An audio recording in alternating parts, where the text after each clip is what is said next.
नमस्कार मित्रों। मालाओं के जप की चर्चा करते हुए अभी तक हमने चर्चा की है रुद्राक्ष के माला की। इसके आगे बढ़ते हुए आज हम चर्चा करेंगे तुलसी के माला की। आखिर तुलसी माला इतना महत्वपूर्ण क्यों है, इसे कैसे जपा जाता है और इसका महात्म्य जानने की हम एक कोशिश करेंगे। सबसे पहले जानिए, सुंदरकांड में एक श्लोक है, अर्थात दोहा है, रामायुध अंकित गृह शोभा बरनी न जाई, नौ तुलसी का वृंद तह देखी हर्षि कपिराई। अर्थात हनुमान जी जब सीता माता की खोज करने के लिए लंका में गए थे तो विभीषण के घर के आगे उन्होंने देखा था तो नौ तुलसी का वृंद अर्थात तुलसी माता को वहाँ पे लगा हुआ देखा था। यही सोचकर उन्होंने सोचा, लंका निश्चर निकर निवासा, यहाँ कहाँ सज्जन कर बासा। अर्थात तुलसी माता का जो महत्व है उस त्रेता युग में भी था। त्रेता युग में भी जहाँ तुलसी माता का विराजमान होती थी, जहाँ तुलसी माता का वृंद हुआ करता था, उसे बहुत ही पवित्र स्थान और सज्जन का स्थान माना जाता था। इसी बात से हम आप अभी भी ये चीज़ जानते हैं कि तुलसी का वृंद, तुलसी माता का स्थान अपने घर में अवश्य होना चाहिए, तभी वो घर घर कहलाता है। और जब वही तुलसी पुरानी हो जाती है, सूख जाती है, तो उसी से बनाया जाता है तुलसी का माला। और वो तुलसी माला के जप का बहुत मतलब उत्तम महात्म्य बताया गया है। भगवान शिव नारद जी से, स्वयं भगवान शिव नारद जी से कहते हैं, पत्रम पुष्पम फलम मूलम शाखा त्वक स्कंध संगीतम तुलसी संभवम सर्वम पावनमृत कादिकम। अर्थात तुलसी का पत्ता, फूल, फल, मूल, शाखा, छाल, तना और मिट्टी आदि सभी के सभी पावन हैं। तुलसी का कण कण पावन माना जाता है, इसलिए तुलसी के माला का जप करना बहुत ही ज़्यादा उत्तम होता है। तुलसी की माला से मन में वैराग्य उत्पन्न होती है। यदि आयुर्वेदिक तौर पर चर्चा करें तो ज्वर में उपयोगी होती है। वीर्यदोष में इसके बीज बड़े उत्तम कार्य करते हैं। चाय पीने से ज्वर, आलस्य, सुस्ती और वात विकार सभी दूर होते हैं। भूख बढ़ती है ऐसे व्यक्ति की जिनको भूख नहीं लगती है। यदि आध्यात्म की ओर जाएं तो तुलसी के माला से मन में वैराग्य की भावना आती है। गृहस्थ लोगों को, मतलब जो प्रारंभिक गृहस्थ लोग हैं, उन्हें इसका जप नहीं करना चाहिए। जिन्होंने 50, 55, 60 पार कर लिया है, उन्हें तुलसी की माला से जपना चाहिए। अर्थात खासकर स्त्रियों को जो कि प्रारंभिक नौ एज में है, नए नए एज में है विवाह के लिए, उनको तुलसी की माला से जप जनरली नहीं करना चाहिए, क्योंकि तुलसी का माला जो है वो मोक्ष प्रदायिनी माला माना जाता है। पद्म पुराण में कहा गया है कि तुलसी की माला को गले में धारण करके भोजन करने से अश्वमेध यज्ञ का फल मिलता है। बहुत सारे सन्यासियों को आपने देखा होगा कि गले में तुलसी की माला लगाए रखते हैं, तो उनका एक तो सन्यास जीवन है, उन्हें गृहस्थ जीवन से मतलब नहीं है, तो उनके लिए सही है। लेकिन यदि आप एक दाम्पत्य का एक स्टेज पार कर चुके हैं, जब बच्चे वगैरह सब कुछ हो चुके हैं, तब आप तुलसी माला का जप कर सकते हैं। तुलसी माला गले में धारण करके स्नान करने से समस्त तीर्थों के स्नान का फल मिलता है। मृत्यु के समय यदि तुलसी की माला गले में हो तो साधक को मोक्ष की प्राप्ति होती है।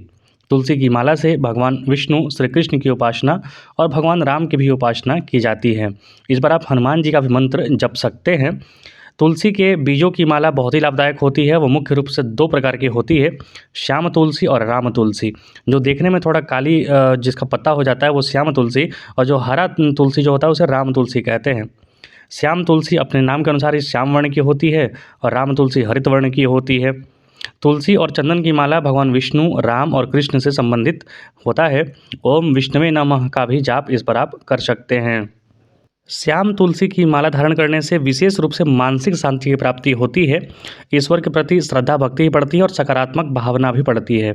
यदि राम तुलसी की बात करें तो व्यक्ति के अंदर आत्मविश्वास में वृद्धि होता है और सात्विक भावनाएं जागृत होती हैं। यहाँ तक कि रिस्पॉन्सिबिलिटीज़, जिसे कर्तव्य पालन कहा जाता है, वो भी बढ़ती है इससे। अगर आप तुलसी के माला की अन्य शक्तियों के बारे में जानने की कोशिश करें तो इससे सबसे पहले तो जानिए, यश, कीर्ति और सौभाग्य बढ़ता है।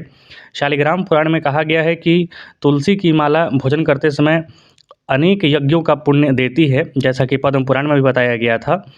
उसी प्रकार सारी नदियों का भी नहाने का पुण्य फल प्राप्त होता है यदि आपके गले में तुलसी की माला है।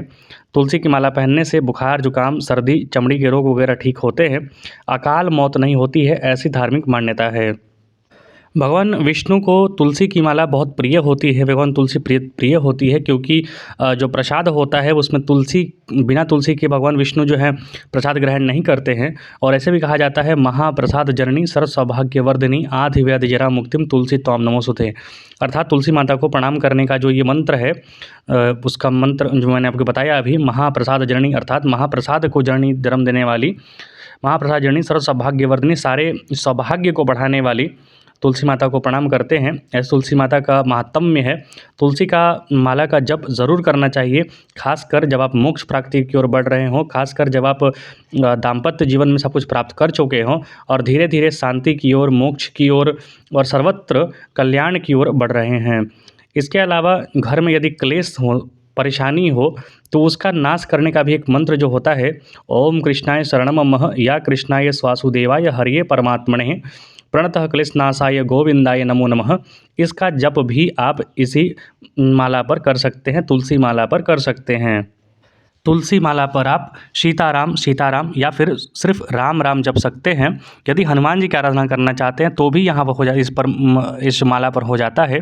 ओम हम हनुमते नमः का जाप आप इस तुलसी माता पर कर सकते हैं। तो तुलसी माला का बहुत ही ज़्यादा मतलब महात्म्य है और ख़ास करके जीवन में उच्च आध्यात्मिक दृष्टिकोण को प्राप्त करने के लिए इसका माला का बहुत ज़्यादा महात्म्य है। तो तुलसी माला का जप कीजिए और अपने जीवन में आध्यात्म में एक ऊंचा स्थान प्राप्त कीजिए, जीवन सफल बनाइए। इसी चर्चा को बढ़ाते हुए हम अगली बार स्फटिक की माला की चर्चा करेंगे। कृपया चैनल को लाइक शेयर सब्सक्राइब जरूर करें और कुछ त्रुटि हो तो भी लिखें। बहुत बहुत धन्यवाद।